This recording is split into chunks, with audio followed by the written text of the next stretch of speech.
sibe ngabafazi abahloniphayo. Ebhayibhilini nayibhilindaba ngumfazi ohloniphayo. Hlonipha umyeni wakho. Hlonipha umyeni wakho. Hlonipha ngoba uzawufika enkonzweni kuthiwa yoyika uThixo. You are very in good position yoba ukwazi ukuhlonipha because ukoyika uThixo because inhlonipho ithatha phi ekhaya. Hlale kuThixo bathandekayo. Hlonipha abayeni. Hlonipha umyeni. Uba unaye you have got one. Amen. Jesus. Amen. Hallelujah. Jesus. Nkosi yamakhosi. And wena una chance ubhetele kakhulu because uhlala no Jesus 24 hours. I like Moses no. Get me bit.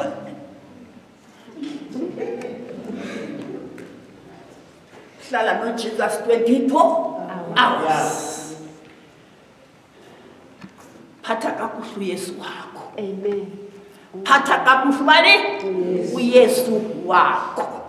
Phatha kakuhle Yesu wakho. Phatha kakuhle umyeni wakho. Kakuhle. Kude kube sekufeni. Uzathi hayi manje uthembise uye ngamile ndamthatha lento enedebe nemathunga amahle. Namhlanje sowudibana naye. Wow! Sekugcwele inkungu. Sekuhlala Jesus.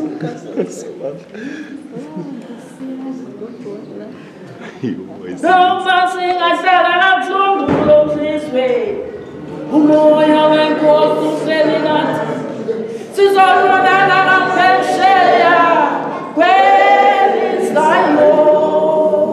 Noma singahlala kabuhlungu kwelizwe. Umoya wenkosi uhleli nathi. Sizolwana ngaphesheya kwelizayo.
And the joy of the Lord is our strength. Which is a strong. Therefore, okwethu basihlale sifuna uThixo abe kujoy. Sivuyise uThixo wethu because uzasinika istrength. Strength sokukhonza sokumelana nezinto ezisenza ubuhlungu kwelizwe. Because that was possible just because sifundisiwe. Amen. Jesus. And that is our strength. Basimelane nazo ukuze singaphumi endleleni enyaniso ngoba asikafiki kaphesheya. Nkosi yami Jesus. Asifundise ubona wena hey Nkosi. Asifundise lethu bathandeka. Uyinzwa lento engiyenza.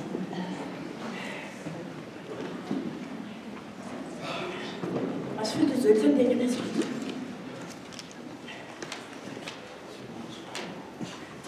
Lethu phambi Hosea sahluko sesithandathu from 1 to 3 uphinde uyofunda kuTimothi wokuqala verse chapter 6 verse 11.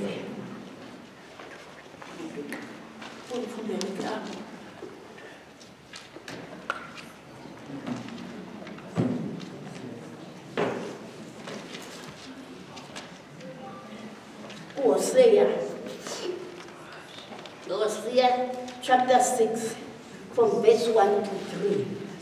Izani sibuyele kuYehova kuba eqengile wosiphilisa uxabele wosibopha wasidlisa ubomi kwakubantsibumbili wasiphakamisa ngolwesithathu sidle ubomi phambi kwakhe. Masikwazi-ke masikusukele ukumazi uYehova ukuphuma kwakhe uqinisekile njengokuphuma kwesifimbo ukuba eze kuthi njengemvula evuthisayo elinyakamisayo ilizwe. Sifunde ngoba uTimothy ke ngokwethandela bona ngifunda ngokwami ndingakwazi ukujonga lethu nani ile meko enkulu Timothy chapter 6 verse 11 engenana ke wena mntu kaThixo zibaleke ezo zinto uthuma ke ukulungisa ukuhlonela uThixo ukholo uthando unyamezelo ubulali. Verse 12. Uzame umzamo omhle wokholo bubambe ubomi obungunaphakade owabizelwa nokubizelwa kubo waza waluvuma uvumo oluhle emehlweni amangqina amaninzi. Bawo siyabonga kakhulu ngezwi lakho Thixo namandla sikelele bawona amandla egameni likaYesu. Amen. Athandekayo apha aba bantu balapha funda ngabo apha yayibatha kaThixo qho limazi uThixo ncakasa uva njengoba bethetha aba bantu bayamazi uThixo bayamazi kwanokwenza kwakhe kodwa these people abazange bafundiswe ukuma eqebeni likaThixo abamaziyo nokuthi ufuna ntoni abamaziyo nokuthi wenza kanjani when into zingasesikho right. Ukuthetha kwabo uthi zani sibuyele kuYehova kuba eqengile wosiphilisa uxabele wosibopha onile sikhala uCovid zovuselela ngoku after uCovid ebehlelise phansi abantwana bakaThixo behleli phansi abantwana bakaThixo bemazi ahleli phansi abantwana bakaThixo bemazi and bathoma bahlale phansi ezindlini bangaphumi kanti ukhona lo ungendawo usathana umuntu anokwenza nomuntu ongenzi into engingakupheke kophula ude uphume enyamisweni kaThixo and umntwana kaThixo uyafa okwenhlanzi awungabikho ebandleni enkonzweni phela amandla wenzele lulu usathana lethi liqhubeka kade ku-COVID endiqonda uba mna ke phofu hayi yinto yami ke leyo endiyicingayo endiqonda uba ibilicebo likasathana ibingeyo nento kaThixo ngoba kaThixo ayikhonjwa ndawo xa seyifika uba kuthiwa kufika inkumbi awuzazi bathe gqitha phi na inkumbi kodwa le iphekwe eChina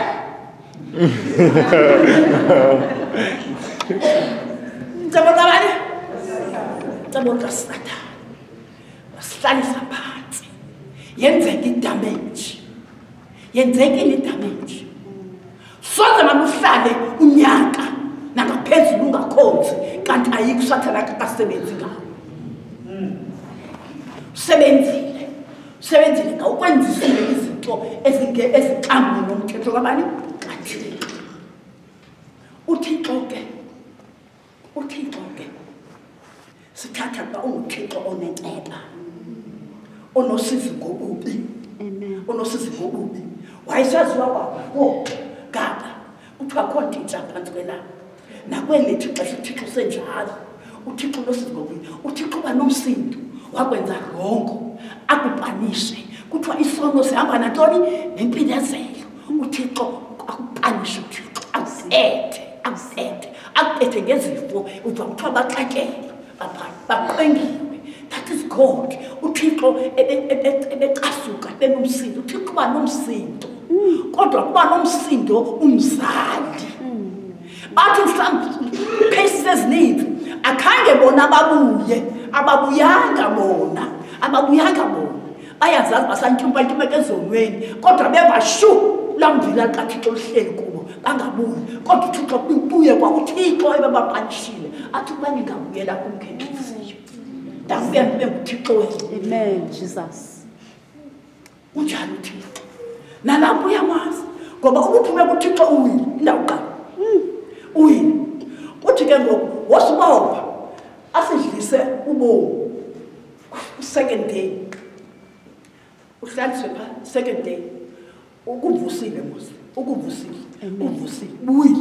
ubuyi ukhavete waba akuvuse uThixo ukusavusile nsuku zibembi uThixo aphinde third day akufake endleleni ngoba lofuna uqala uzone ububonile manje sokuthiwa ubuyele enkonzweni ubonile ufika ngomgqiyaza kawuhlale uphakanyiswe ngumdala kawuhlale ulungiswe uzazi ngokwakho ukuba wonephi noba ungakhange ubonwe ngamehlo kodwa wona inkosi uzazi khawuzole khawuzole ungaphinyeli ebandleni uza kuba umama kakuhle zola uThixo akubuyele akubuyisele endleleni ngoba uThixo akakupanishi ngokuthi ukupanishela into yoba uyazi into yoba ungoni cha punishment yilo uyenza nawe emntaneni wakho unge uyamlahla nama baya mamazi uThixo ngakasana bathi wosinanzika osiphakamisa wosinanzika uThixo uthi wosidlisa ubomi andibaqondile apho phamanqeba uhlale pha. Amen. Wokudlisa ubomi kwakuba 2 days uphinde wasuphakamisa ngolesithathu akuphakamisa hayi ke sathi ke ngoku ukufenene endleleni ulele endleleni yenyaniso punishment kaThixo isevile. Yes. Kunjalo ku-COVID bathandekayo ubethile kwavuthuluka ngamandla kwavuthuluka ntoni kuthiwe enkonzweni akungenwa kodwa kuyafika wakwayibonaphi loo nto andithi cabona uphila komntu usebandleni kodwa esingakuwakhonza kodwa benzakele bawile noba mhlambi bengazubhalwe bunzi bawile the very fact ungakhonzi usathana unento yokwenza ngawe uyaba igosiphi abantu uhlele ndawonye awugosiphi ngumhlola ukuThixo akazifuni igosiphi phansi. Hey Nkosi yami Jesus. Afuna nohlelo ananto okwenza intena ziyaphinyela yahleba uzazi ukuvuma qala zive no ayihambi olohlobo kwaThixo emfazini kwaThixo manje uzolile masibuyele kuThixo bathandekayo uqengile masibuyeleni kuThixo uqengile uThixo qengile ubaba qengile usiqengile nyani savuthuluka abanye bafela andithi kufela kumandi akumandanga ukufela akumandanga ukufela kodwa ukufa inodi nikwebani inodi iphume kubani Thixo akho muntu econtrol ukufa kwakho uThixo inodi iphume kubani uThixo ubayifa. And uThixo wena muntu ufeleyo akakuthiyanga. There is something uThixo akubekele yona. And uThixo akayenzi into nje. There is a motive behind the uThixo ayenzayo, a good one. Jesus. Amen. There is a good motive behind. Amen. Jesus. Hallelujah. Because no bayibona usayibona. Bawayibona usayibona. Namje fair. La fair umntanami uCovid ayingabona uCovid lapho. Wabula imali ejayithi ngaxesha yakho COVID. Oshoot. COVID. Wathi umntana usayine esibhedlela. Usayine esibhedlela. Ndabuya ndifunxile. COVID. Ndabuya ndizwathi ndini. Yandiphatha. Ndangathi ndele iPhone call ndinxiba igazi. Ndandiqonda. Only thing endingazuyenza to show these people bangena phuma pendini abantu yakho. Soza. And baza kwamkelwa ndim. Ndibeleke lo eyes. Asoza. And at the same time ndamxela uThixo akuzungcwathwa. Andifuni ukungcwathwa kunye nomntanami. uCovid kaloku abahlasela abadala. Bathi qwaka. Ndandixela ndizubheka esibhedlela. Futhi ngoba ukwendayo ugqirha uzandithumela esibhedlela ndiyofa.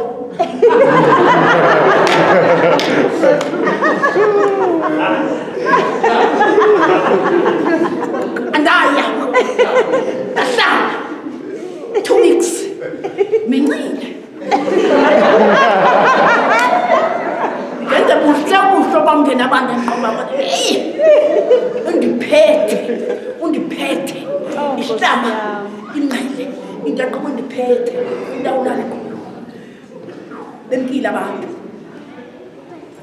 kodwa ndahlala zange umntanami ndiyakuhoda ngibeke umgalela umhlaba ngokwami qhaqhazela kunjalo yani uyakwazi bayanqoma ndiwesi ngoFriday Friday ndakulatana bendigula ndiyakwagqirha emva kwami yakwagqirha nako ndenzela iphepha lakho asesibhedlela ndakunothi gqirha wam andikudelanga ndinikeza medication. Today is Friday, Saturday, Sunday ndizawutyala imedication ndike yona. Monday ndilapha ndenzela iphepha ndibheke esibhedlela. Wanika umntana ogqirha ndatya izinto zakhe kumwayizi noba uThixo uyiPanado ndikuthi ndatya bajinja bendibatya ndatya bajinja ndandayapho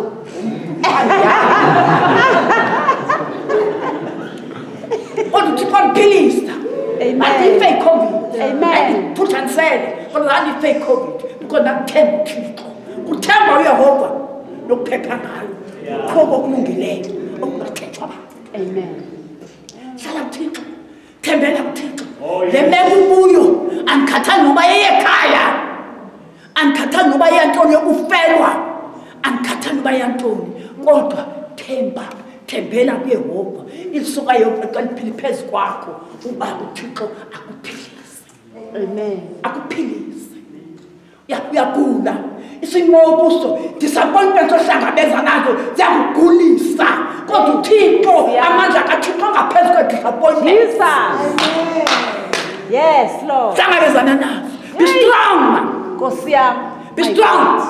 Amen. unoThixo omkhulu onento zonke. Be strong. Jesus. Fear not. Jesus. Thank you, Father. Yoyika yena kuphela. Hey. Hallelujah. Glory to God. YikuThixo kuphela. Hlonipha umuntu. Hlonipha umuntu uduguqa ngedolo. Hlonipha umuntu. Umhlonipha. Ngoba into enoneleyo ngomfazi uThixo uthembe wena. Nabanini ozakwe ngendlela engeyiyo. Indlela engeyiyo. Wena, your duty is to pray for that person.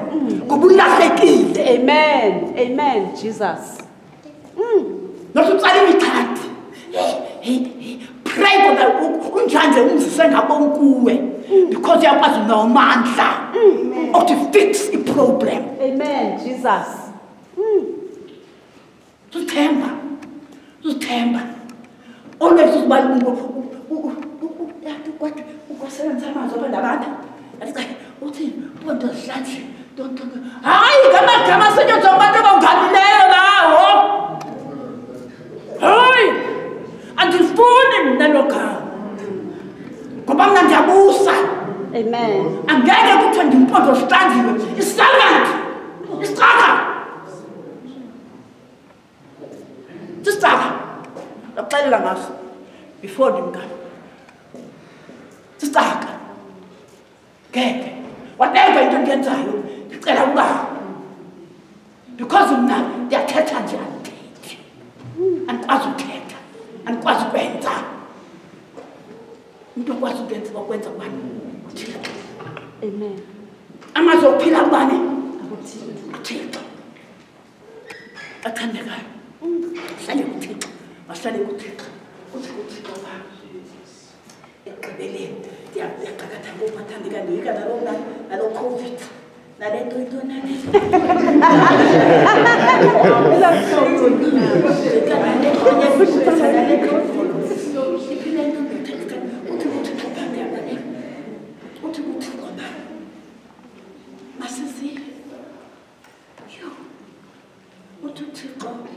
masizihlambulule kuko konke ukudyobheka kwenyama nokumoya. Inyama yethu ngo-COVID idyobhekile, umoya wethu ngo-COVID idyobhekile. Sizenzile izinto ezidyobha ntoni inyama ngokuba besingekho mfuthweni wazwina mfundiso yankonzo. Sizenzile sidyobhekile enyameni, sidyobhekile enyama nasemoyeni, sidyobhekile. Into nayo andiyazi lena ukuhlambula okuthenda kunzima kangaka. Uthenda ukuhlambula kunzima kangaka. Ukuhlambula ukwenza ube lula. Belula. Bekunje kwanje. Kade ngithandaze. Not necessary mhlawumbe uzoma apha. Yakulo uThixo kunike yena. Yes. Uzakhombisa uThixo. Yes. Uye kuye uyothi ha. Sema placement ayikathenza ngabafazi kudala. Fika kwaNklenkomo. Yo, isa all umyena.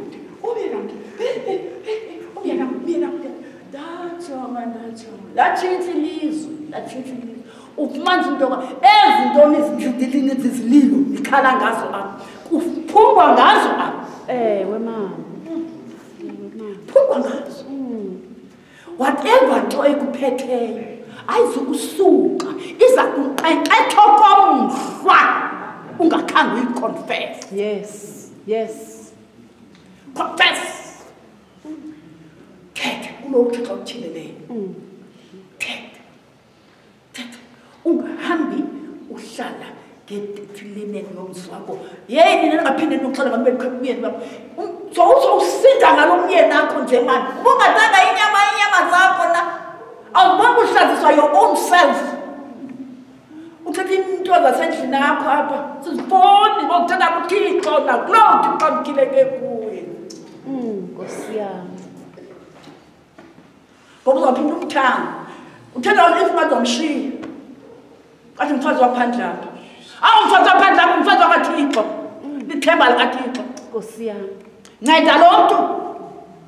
Ubheke eqaleni. Ncede because bekuthiwa ngumncedi. Yes, Lord. Ncede. Hlala. Uthi uhlanga ukujoba kwenyama. Dyobekile. Dyoba kanjani inyama? Kanuko. Basengasekho zwile itsholo. Umzimba uyanyuka. Umzimba uyanyuka. Jesus. Kanuko. Udyobheke. Bazawuna isithukuthezi. Hayi mankhana ndokurhabula. Yokurhabula. Phelisa isithukuthezi. Udyobheke. Umzimba. Udyobheke. Nomoya. Hayi kuthele ndwana. Umoya. Uphiqaniso. Kwenza yonke ezo zinto. Uthi uThixo masizihlambulule kwezo zinto. Sibuyile ngoku. Come back. Amen. Sibuyile. ucebo kaThixo liphinde lapho wasibuyisa esimkile uThixo sibuyisile uyele kuThixo come back khasihlambulule khasihlambe kujobheka kwenyama bajobhekile abantu enyameni bajobhekile abantu enyameni bathanda bayo bekumele basumane ngolhlobo bekumele ukuthethwa ngazona nantoni ebandleni kodwa kuyathethwa noThixo uyabavumela uthuma isicaka zakhe day in and day out azithethe ngolhlobo thetha ngalo because uThixo uwazi kakuhle uba usathane nakaphumlanga Amen. and usathane oyiswa ngumfazi onoThixo Tolo uThixo wathi nakusathane ufuna umthathe umntwana lapha kwesithilene Satan ufuna umgqisele umntwana wafika uThixo xabeni fazi uThixo naku Satan wadisappointed uSatan akamfumana umntwana kodwa wathi ngizamfumana nomfazi ngamfumana nangu ngivulela umlambo omkhulu bamkhubulise wathi uThixo ndikhona avula umhlaba atshona amanzi wahamba umfazi echwayitile wamunca isithupha uSatan wathi ngiyakuthi mbethe emva kwabo bathi banoThixo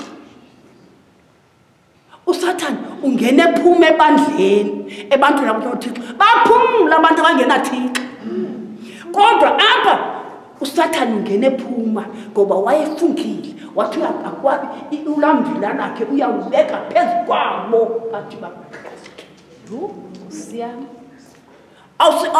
uqabazela uSatan be careful qonda nocha bakuThixo uThixo azokubeka uqale ngomhlesibili uqale insuku ezibili wathi kweyesithathu uThixo azokubeka kwi-level above the level of the devil. Amen. Jesus. Ngoba uphenye lapho uSatan kodwa uhleli kuThixo uThixo uza raise above the level of the devil. Umbone ohlulwe nguwe uhamba aqonda okay andimfumani ngafumana inzala yakhe aphinde inzala kabani Hallelujah. inzala kabani aphinde nalapha zami nalapha uza kohlulwa because bazalwa ngubani My God. bazalwa ngubani Jesus. hlala kuThixo Thixo uthembile fazi uthembile uthembe endlini yakho thembe endlini yakho ba ume endlini yakho ume noba songasekho tata ume endlini yakho ume ungabi ngekho akho tata ephephezela umzube belula just because akho tata apha Jesus. unoThixo unoYesu so nongaphezulu komyeni Jesus Christ. No hlala kuThixo thembe Yehova emihleni yonke thembe Yehova emihleni yonke bambe ngendlela zakhe save zakuxelela ngomso uba kuhlalile kuThixo kufumaneka ntoni inkosi isikelele